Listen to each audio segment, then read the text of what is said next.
Welcome to this week's interview. I'm going to start off with some wrestling news for the week from this past week that didn't really uh, deal with the weekly shows. First off, TNA signs Kushida. So that's a big sign for them. Uh, Liv Morgan was arrested on Thursday, the 14th, possession of marijuana. Uh, Less than 20 grams, possession of drug equipment, and possession of drugs. A sheriff deputy pulled her over because she saw the sheriff deputy saw her uh, cross over the white and yellow lines of a county road. According to the police report, where the Sumter County deputy approached Morgan's vehicle and it smelled a scent of marijuana was detected. So that's where that can be. And she posted her bond that day that night, and and of course the WWE had no heat on her, and they probably shouldn't since they had that little. Then he was open about his marijuana use. Charlie Flair uh, has been announced he's going to be up for 9 months. More likely it was an ACL injury she suffered. She suffered last week on SmackDown. It actually happened during a match, but it was when the match was when the show SmackDown was on commercial, so no one saw it. So she should be out up to at least 9 months. Um, Kenny Omega, I'm not going to try to pronounce what he has, but it's basically what Brock Lesnar had when he was still in the UFC. Um, what made him uh, uh, push back one of his matches like 8 months. So I hope he gets better. But it should be out for at least a month or two, a minimum, maybe longer. Uh, Thunder Rosen made AEW return on Collision, and she's going to have her first match uh, this upcoming week on Dynamite. Okay, so this is what happened on Raw this week. The issue kicks off the show and says that he got his heat back. If you know, someone had actually uh, trademarked heat and WWE had him stop using heat and they couldn't get the shirt. Probably came up with a deal with that person that trademarked it. So now he's able to at least use heat. I think there's more to it than just being able to see it, though, like I said. Um, he dresses Drew McIntyre and during Sami Zayn as the next audience say if they want to see him Punk Monday or Drew McIntyre interrupts, feeling that he doesn't want to see him Punk on Monday Night Raw because he believes that he destroyed the brand from the inside out. He also had a message for Sami Zayn. Message was an apology, and McIntyre used the apology to once again talk about how Jey Uso never bothers to him. Then they started to banter back and forth, and then they had a match with Drew McIntyre defeated Jey Uso. Excuse me. Sensei Nakamura had a video promo and says that Cody Rhodes will never be able to finish the story, and his weakness is that he strives for the admiration of the fans, a burden Nakamura has freed himself from. And Nakamura promises to he put an end to the Cody Rhodes story, telling Cody he asked for what he's going to receive. Judgment Day's in the clubhouse. They say they are those are falling off. Dan Priest says he and Finn are going to take care of the Creed brothers. Lee Ripley says she's going to handle business and wants to remind everyone that Judgment Day was Monday Night Raw. Alpha Academy backstage, having a backing debris ahead of a match with Rhea Ripley. The Creed brothers and Ivy now show up, and Ivy says that she's going to go to the ring with Maxine just in case. Truth shows up, seeing that he was, and he was going he thinks in the Judgment Day clubhouse, ahead to the Judgment Day clubhouse to decorate the clubhouse with Christmas decorations, and so the group can have the Easter eggs that they deserve. Everyone tells truth to be careful with Judgment Day. He says he does, and it is understood, and he wishes them all a happy Thanksgiving. Rhea Ripley defeats Ivy now, and then Ripley defeats Maxine Dupree, who is, like I said earlier, mentioned Ivy now with her ringside. And Ivy now gets into the ring and they go face to face, gets in her face after one time Ivy because he won't take her submission move off of Dupree. And Pierce introduces CM Punk. CM Punk is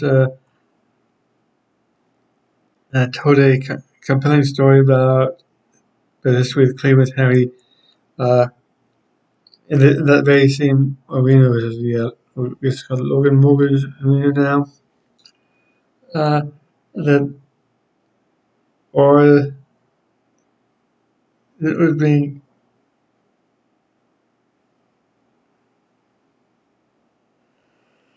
he reflected on making his Dark Match debut with the WWE and had Mickey James with inside, losing the World Championship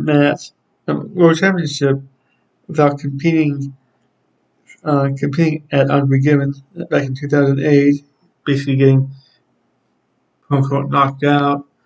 And he said when he woke up, he didn't have it anymore.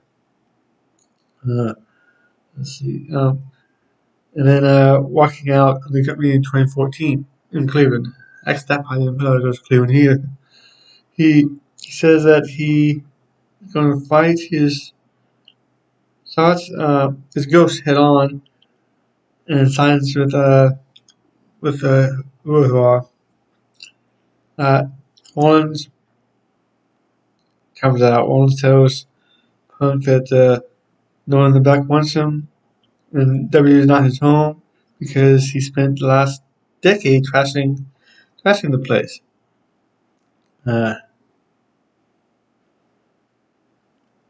Rollins says that he'll be the first one to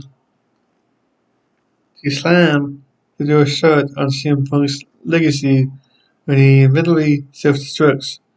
But by some reason, Punk has changed. Rollins welcomes the idea of a championship match between them. Rollins says he's entering the Royal Rumble and says that maybe when he wins, he'll go after Rollins. Okay, and if he doesn't win Royal Rumble, I think he'll win Elimination Chamber to get that match. That's one good thing with Rollins and Roman Reigns. And Drew McIntyre also, you may not necessarily like him, but also, I think KO might be too. All of them may not like him, but all of them will do business, unlike some people in the other company. When Reed defeats Ivor, uh, Imperium and the II have a backstage interaction.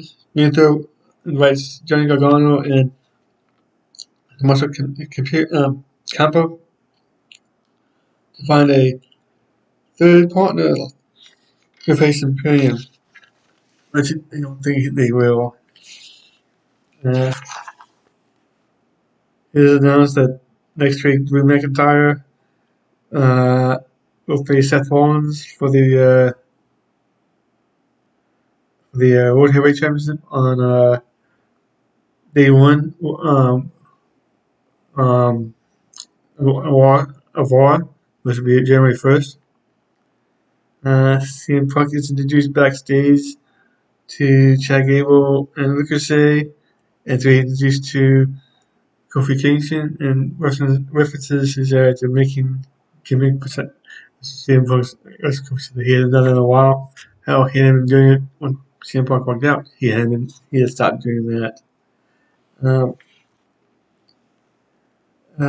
just one day, and catch a promo in the ring about how they won Monday Night Raw. Our Truth interrupts, talks about wanting to decorate the clubhouse for Christmas. Jamie Don says no one wants him in there, but Damien Priest invites him to hear him out. And then eventually, the whole Judgment Day beats up Truth, and the Creed Brothers come out to make the save. Mickey Lynch is in the ring and calls out Nia Jax. Lynch runs down her track record as injuring people. Jax said that that's because that everyone can't stop talking about her, especially when she was gone. Becky says she wants to change that narrative that she owes her career to Jax. Becky Becky says if she can't end that lie, then she wants to end Jax. Jax trusts that to say Becky needs her. Crew is being interviewed backstage by Jackie Raymond. He says he's glad Punk is back is on Raw, um, but both he and Punk understand that they both can't finish their stories exactly the way they both want to at the same time when they're currently both in the Royal Rumble. As for Nakamura, uh, with his match with Nakamura, he says that he's confident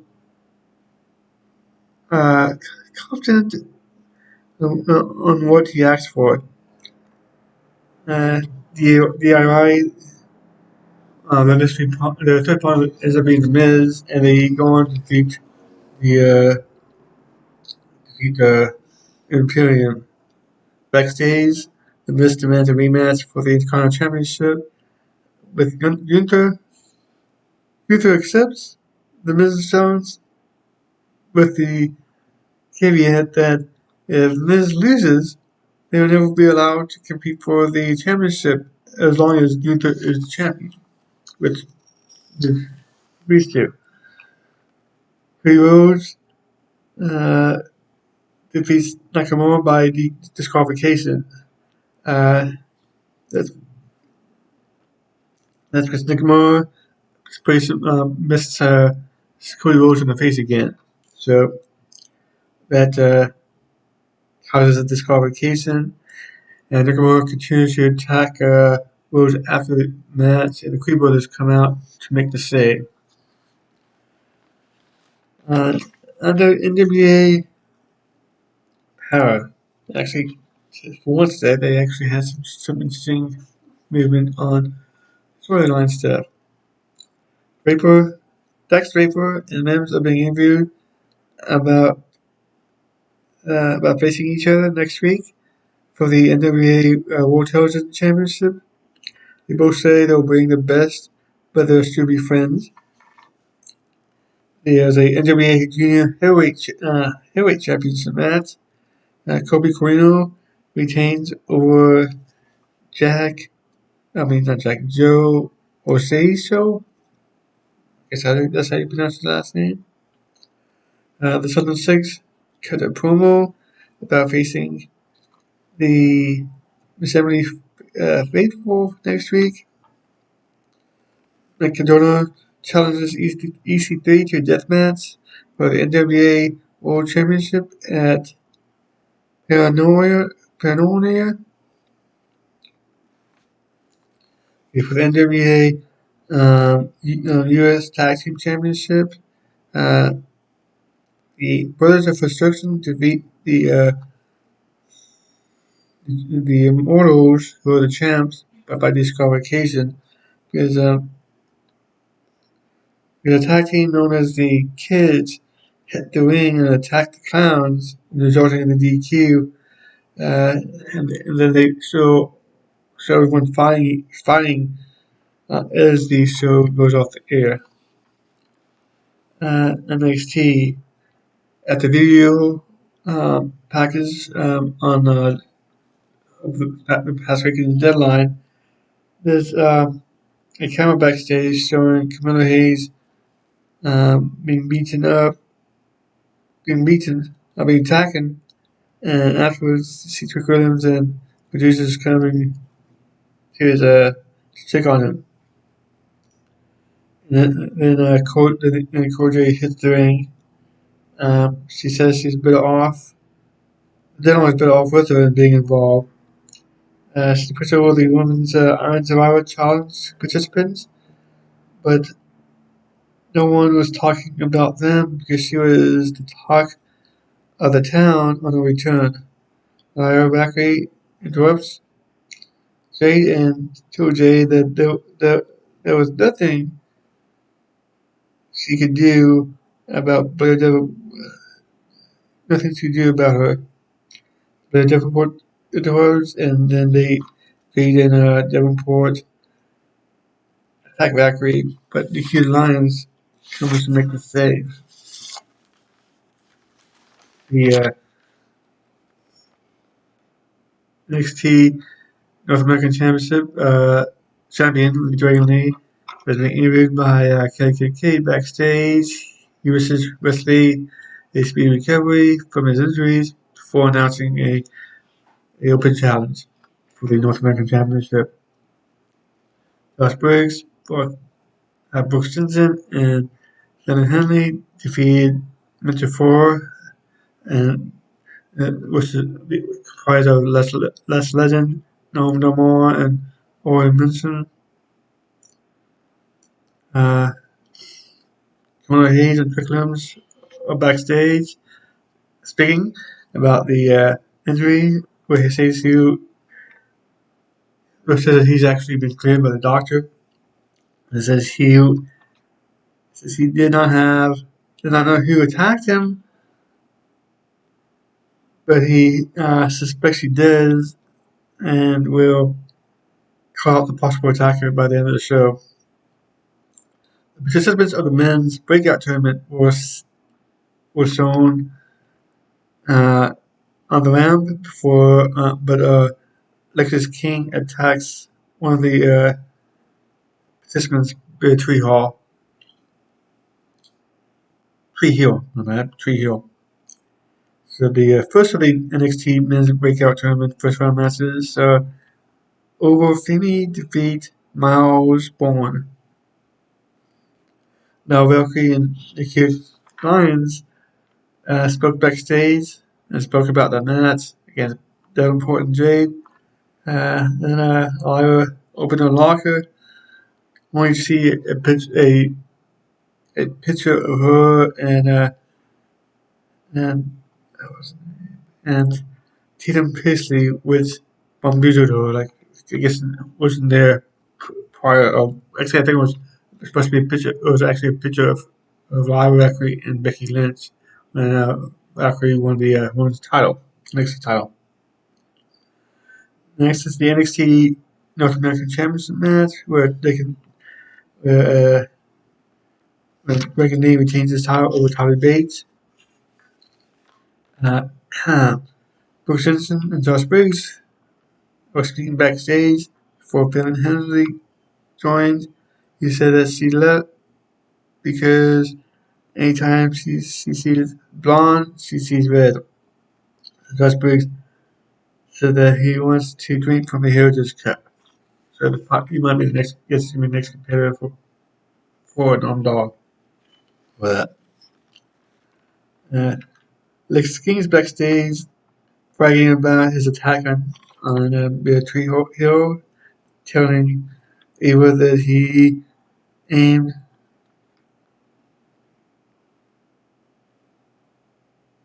to wreak havoc. Ava tells King that everyone in the tournament wants a piece of him, and he ends up announces he's taking Trujillo's spot in the breakout tournament. So he's probably going to end up winning one, like or at least make it to the finals. Ito defeats Dijak by DQ. The ring broke with one of the turnbuckles being unbuckled. Dijak then hits Thorpe with the buckle, uh, leading to the DQ. Dijak continues to attack after the match. Chase U backstage talking about the charity ideas for the Chase tells them that he would take care of them. And Duke Hudson responds by saying, "Oh, you will? Because you look like crap." JC Jane and Theo Hall went to go to watch the Roddy Osborne smash against Kenny Carter in the NXT Knockout tournament. And then they see Script giving Andre Chase a mineral suitcase. So I'm assuming money maybe, but it's something that probably will reveal in future weeks. The next NXT men's breakout tournament first round match had Roddy Osborne defeating Kenny. Sorry, before that, Blair Davenport and Cole J spoke backstage. Davenport told Jade that they could work together tonight, but she's going to be winning the NXT Women's title on New Year's Evil. Jade told Davenport that she could work with that. So then now it's the NXT Men's Breakout Tournament first round match between Roddy Osborne and Kenny Carter, which Roddy Osborne wins. You see Thea Hall and JC Jane in the crowd watching this match. Drew Gulak, Dan Kemp, Charles Dempsey, and Miles Bourne confront Dragon Lee. Gulak asked him if he would be paying tribute to Wesley every week. Lee responded by saying that his open challenge is every week, for which Gulak responded by saying they accept his challenge for next week. Dragon Lee asked him. Gulak asks that you find out that next week as well. Hall met with Wally Osborne, but things got really awkward during the conversation. And then DC Jane and Hall talking about the interaction before Kiana James and Izzy Dame make fun of them. And Core Jade and Blair Davenport defeat Kid Lion and Lil Valkyrie. Tim basically confronts Valkyrie after the match. Uh, Hank Walker and Tank Nigger spoke backstage before they were confronted by Gallus. Walker and Ledger told Joe Coffey not to get involved on the tag team match. Coffey said there will be no there will be no no reason to. The Jokishi appears out of nowhere. Glimpse after winning the comes Custer starts cutting a promo, and after winning the 2023 Men's Iron Survivor match, uh, compared himself to a lot of sports greats. NXT champion Andre Dragunov interrupts Williams and puts him over for his efforts in the men's Iron Survivor match and the momentum he had in the match. Well, Hayes then interrupts him. He accuses Dragunov of attacking both Williams and Hayes, as Dragunov denies and doesn't believe Hayes was even attacked at the beginning of the show. And Hayes tries to take the NXT Championship, but accidentally hits Trick Williams with it. And I do believe Trick Williams is still the person behind attacking Trick Williams, and I agree with Dragunov that he was not attacked that night at the beginning of the show. Okay, for on AEW Dynamite, it started out with Samoa Joe coming to the ring. He wants answers to who attacked for the MJF attack on last week. He he accuses Hangman Page of, of doing it. Page comes down and says he doesn't know what he's talking about, and he didn't do it. But Strong comes down and insists that MJF is the devil. Then Heyman punches Strong, and the match proceeds to start. Um, and Page ends up winning the match. For AEW Continental Classic, this is for the blue group, I believe. Andrade Adoro defeated Bodie King. When Paquette, he in backstage had Kevin Von Erich and his sons Ross and Marshall Von Erich. Marshall and Ross will be teaming up with Orange Cassidy on the December 15th episode of Rampage. Chris Jericho and Kenny Omega come down and recap Chris Jericho being injured by Big Bill and Ricky Starks.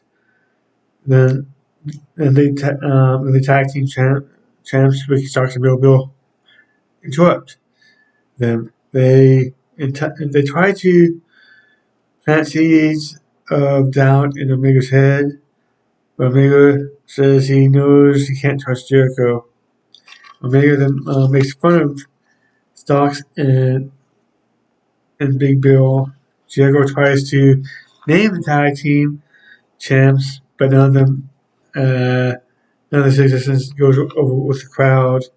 Ricky Starks, Omega calls Ricky Starks the biggest and Joe Amoy, but let but let Big Bill set the had a spot on himself, unlike Ricky Starks. And an tag team title match was made for War's End. Wardlow had a video on it, video promo from him, and he was still trying to get to MJF. Rio defeats Ruby Soho, and Tony Storm was on commentary for the match. Next three matches all for the AEW Continental Classic for the Gold League. Uh,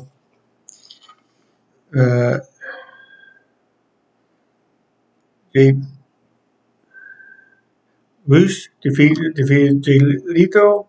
Uh,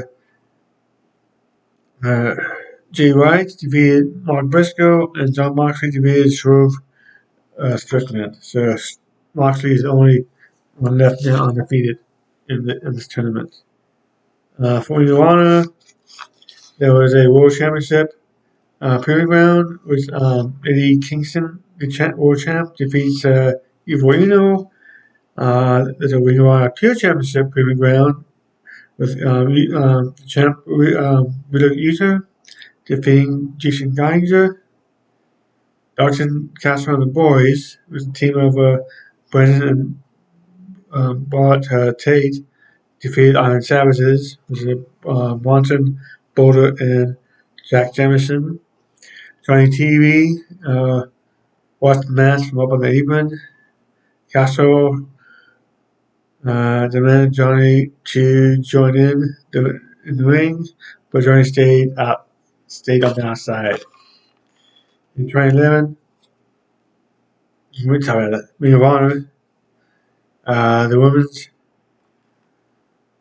Ring of Honor Wars Women's Championship Proving Ground match between Athena the champ and defeated Roxanne. Billy Starks attacked Athena after the match, hit her and the two ball out on the outside before Starks tossed Athena into the barricade twice in the ring post once and onto a steel chair, busting Athena open from at the nose. And Starks held the Ring of Honor Women's Championship as the show closed. Impact Wrestling was uh, a hidden gem episode where they showed matches that were taped but never aired on Impact. For MLW, there was the first match was a 15-man battle royal won by Josh Bishop. The other competitors were Brett Ryan, Gosselin, Griffin McCoy, Ichabod, Kevin Blackwood, Love Dog, Matthew Justice, Mr. Thames, uh, O'Shea Edwards, the Masked Good Brother number 3, TJ Crawford, Tom Lawler, Tony Dippin, and Christopher L. The Women's World Featherweight Championship, where Janet Kai retains in the triple threat match over Dominique Exo and Gerald James. In the MLW National Openweight Championship match, where Ricky Shane Page retains over Akira. Welcome to this day in history for December 17th. In 1906, Frank Gotch won the American Heavyweight Championship against for the third time by defeating Fred Keel in Kansas City, Missouri. In 1979, in one of the lesser-known phantom title changes in wrestling history, Bob Backlund defeated Bobby Duncombe in a Texas death match in New York City to win the WWF Championship. The vacant WWF Championship, I should say. The title had been vacant for 10 days after when Antonio Inoki battled to a draw with Bob Backlund in Japan and refused to carry on as champion. As a result, WWE doesn't recognize this title change, instead recognizing Bob Backlund being champ from 1978 to 1983. So the more backstory of this, basically WWE was in Japan. Backlund lost the title to Antonio Inoki. Then a couple days later was his draw. And And what I mean by phantom title changes is that Tony Inoki's obviously, like I said, like I mentioned, that WWE recognizes Backlund as being champ from 78 to 83. So that means even though Inoki won the title, he's not recognized by WWE as champ. The same thing goes along with like Ric Flair. He has like 3 or 4 times where he's lost the title and won it back within a couple of days. So I know it's happened other times as well. Um, 1995 at WWF's In Your House 6 season beings that took place at Hershey Park Arena in Hershey, Pennsylvania. The main event, Bret Hitman Hart retains his WWF Championship against the British Bulldog, and the Undertaker defeated Mabel in a casket match. In 1999, Mike Awesome defeated Masato Tanaka to become the ECW World Champion at an ECW TNN taping in Nashville, Tennessee. In 2000, the final Starrcade pay-per-view under the WCW umbrella took place in the MCI Arena in Washington, D.C. This pay-per-view was bought by approximately 50,000 homes and was 7% lower than what the same event um, had had 3 years earlier in 1997. And the main event saw Scott Steiner retain his WCW World Championship against Sid Vicious.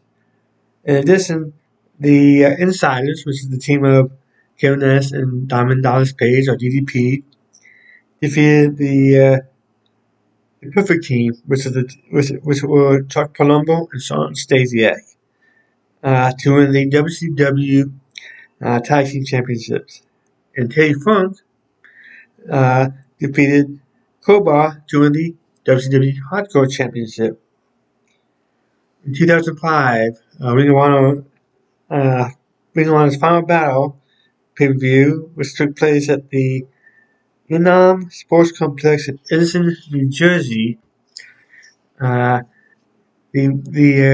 main events saw Kenta defeat Low Ki to retain the GHC Junior Heavyweight Championship, and Bryan Danielson successfully defending the Ring of Honor World Heavyweight Championship against Naomichi Maruku. The Ring of Honor Tag Team Championship changed hands when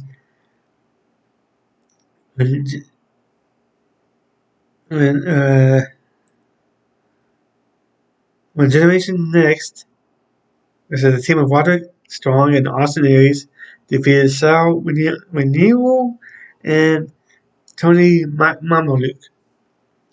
In 2006, WWE Armageddon pay-per-view took place at the Richmond Coliseum in Richmond, Virginia. John Cena and Batista defeated Finlay and King Booker in the main event. Kane defeated MVP in the second ever Inferno match, and Joey Mercury suffered a face and had his face and nose smashed in with a ladder, which I think broke his nose, and so when a spot went wrong in a fatal four-way match for the WWF Tag Team Championships. I think Jeff Hardy actually was the one that injured him. And the other 3 teams in the match were the Tag Team Champs, Paul London and Brian Kendrick, who retained against Eminem, Joey Murphy, and Johnny Nitro. They had the Hardy Boys and the team of Dave Taylor and William Regal. In 2012, WWE Slammy Awards will present presented. John Cena won the Superstar of the Year. That's 2011, I mean. Superstar of the Year. Ryback was 2012. Was 2012? Sorry. Ryback was the newcomer of the year, and Big E made his WWE main roster debut in 2017 at Clash of the Champions. This took place at TD Brinkworth Garden in Boston, Massachusetts.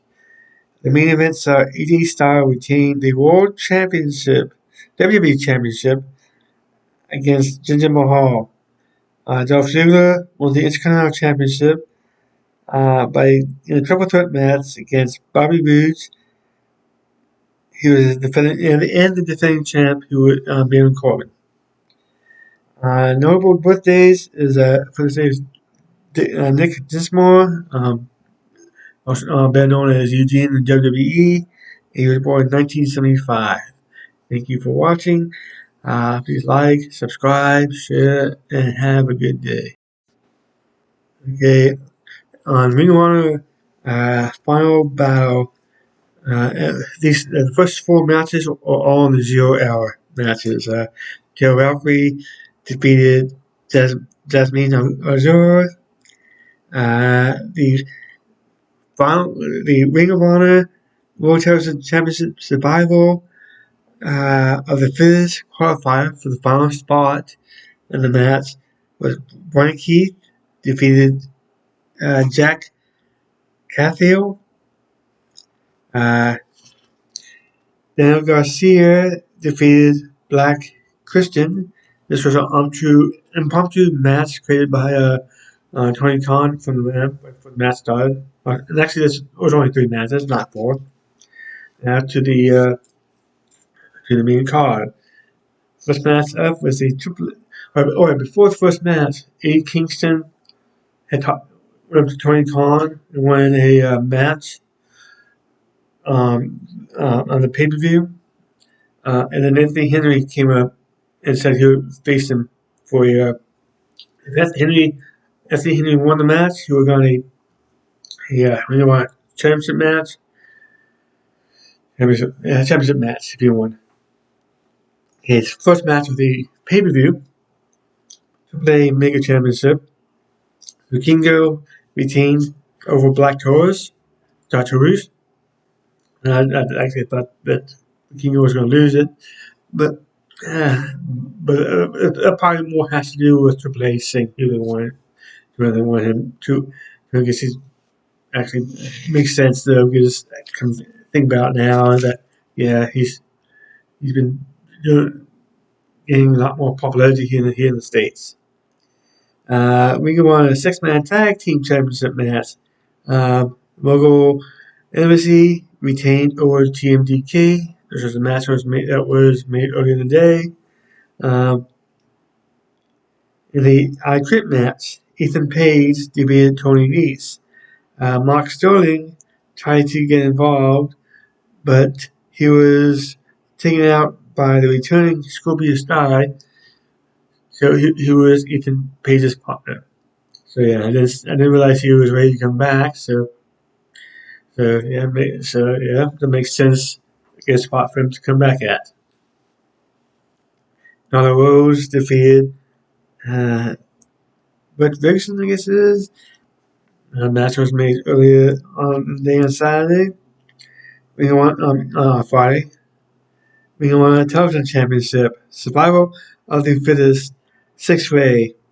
Kyle Fletcher defeated Dalton Castle, Commander, Lee Johnson, Lee Moriarty, and Brian Keith to become the new Ring of Honor Television Championship. Only reason I thought that if Johnny TV was in it was going to win it because of what Dalton Castle had told him that on Ring of Honor a couple weeks ago about him not winning the Ring of Honor TV Championship. Hence the reason I also thought that Dalton Castle would win it if Johnny TV was not in it. Have Johnny TV go after him. He might go after Kyle Fletcher instead. But now, wait and see. The Ring of Honor Pure Championship. Wheeler Yuta retains by over filthy Tom Lawler, which I expected since Lawler was MLW. After the match, either hit a low blow with Lawler, and he was going to continue to attack, but Hook came out and made the save. And as Hook was checking on Tom Lawler, Yu gets back in the ring and does a low blow to Hook as well. Keith Lee defeated Shane Taylor. Tony in the back, Tony Schiavone interviewed Brian Keith. He said that he was here to prove himself as a contender in AEW. And then international champion Darby challenged him. Darby Allin challenged him to a match at Collision for the title. It was supposed to be a fight for the honor of Jay Briscoe, but it turned into a fight without honor, tribute to Jay Briscoe. And Matt Briscoe and FTR defeated the Blackpool Comet Club, represented by John Moxley, Brian Danielson, and Claudio Castagnoli. And I kind of figured, like I mentioned in my preview thing, that Briscoe and FTR would have win for the Ring of Honor World Heavyweight Championship Proving Ground match. Eddie Kingston defeated Anthony Henry. And for the main event, Ring of Honor Women's World Championship, Athena defeated Billy Starks. And post-match, Athena told Starks that she wanted Starks to be a minion. The two embraced and walked out as the show ended. WWE SmackDown. Roman Reigns comes out of the ring with the Bloodline, making his first return since I think early November. Reigns told Jimmy Uso to join him in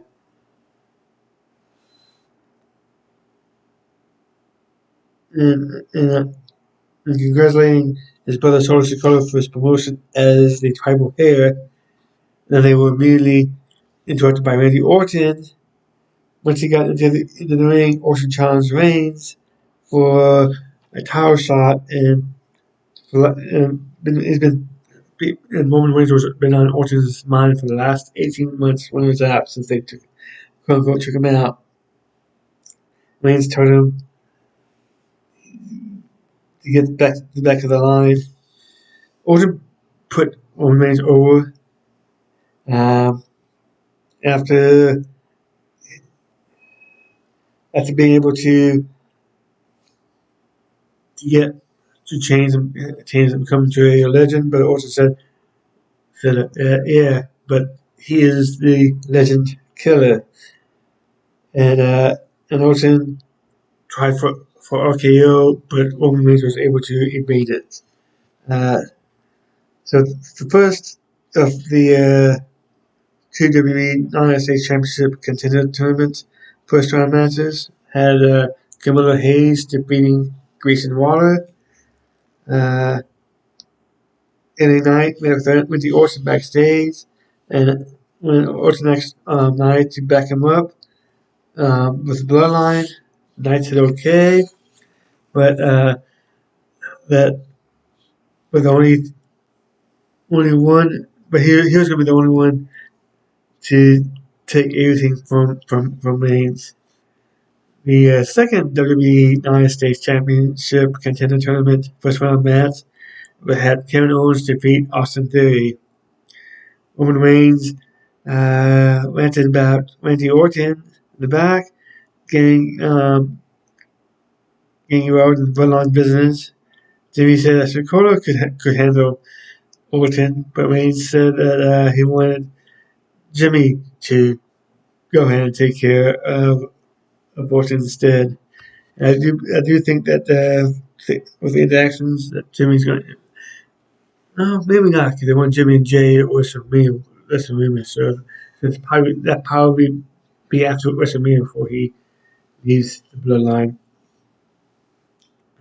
Cameron Cross and Scarlett had a vignette where Cross said he was going to have a new beginning, a new beginning was coming for him.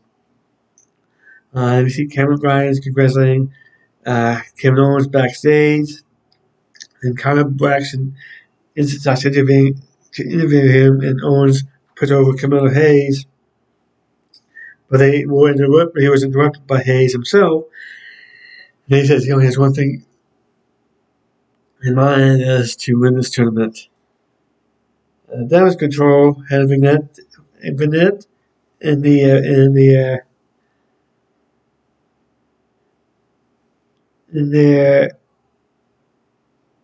oh, okay, a vignette detailing their dominance in WWE, saying that they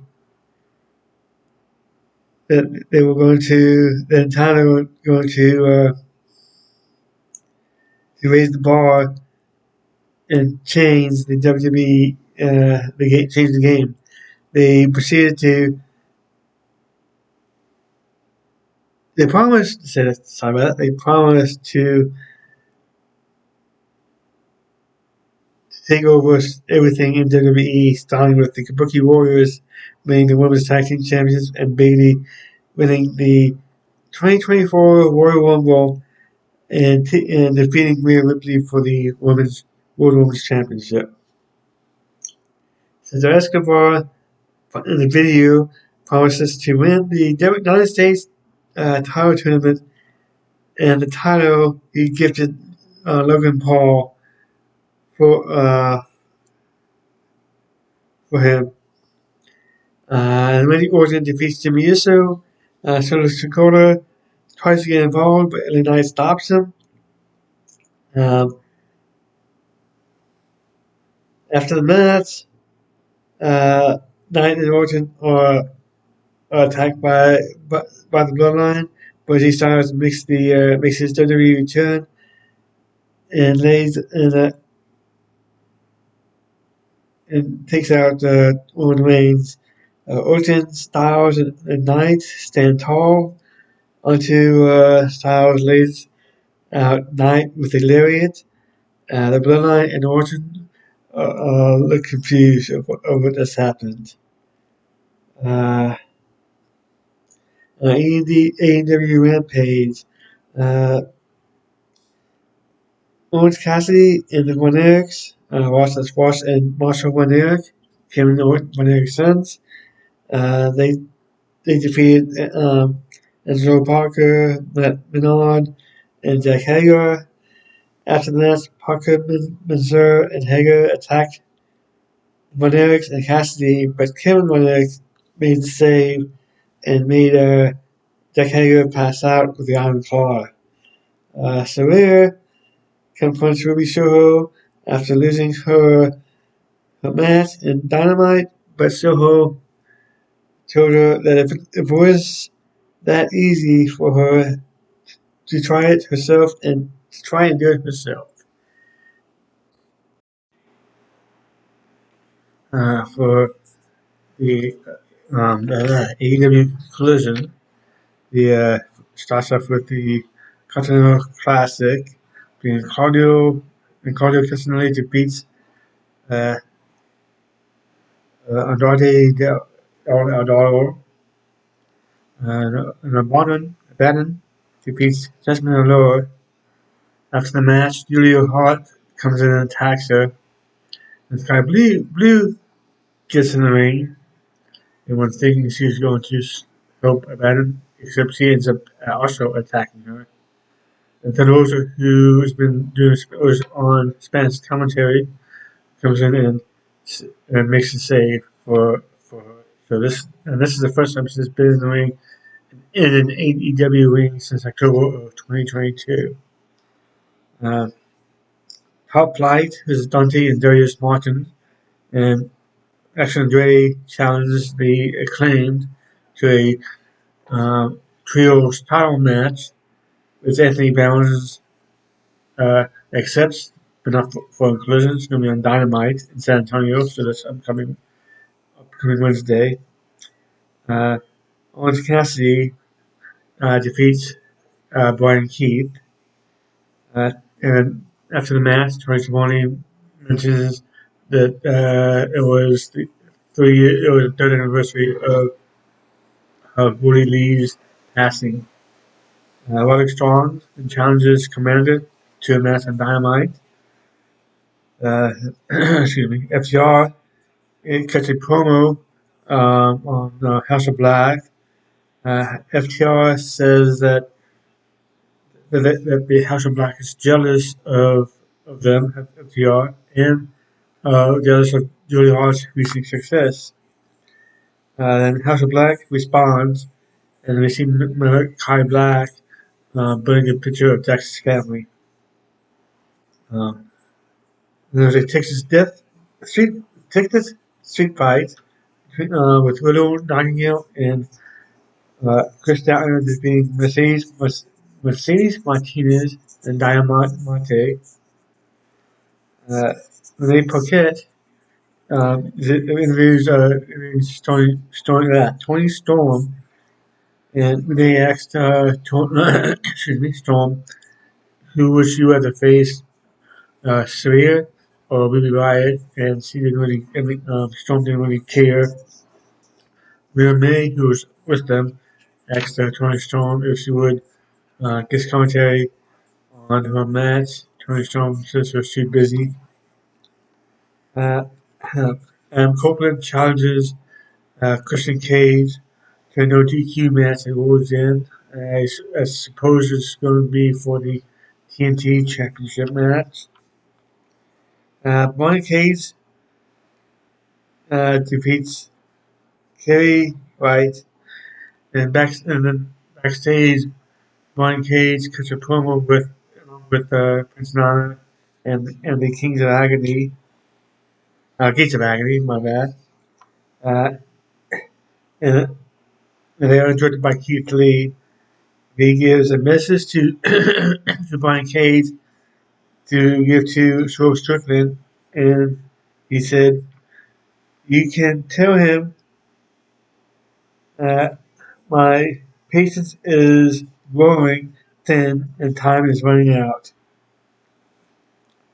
The last two matches are the both Continental Classic matches.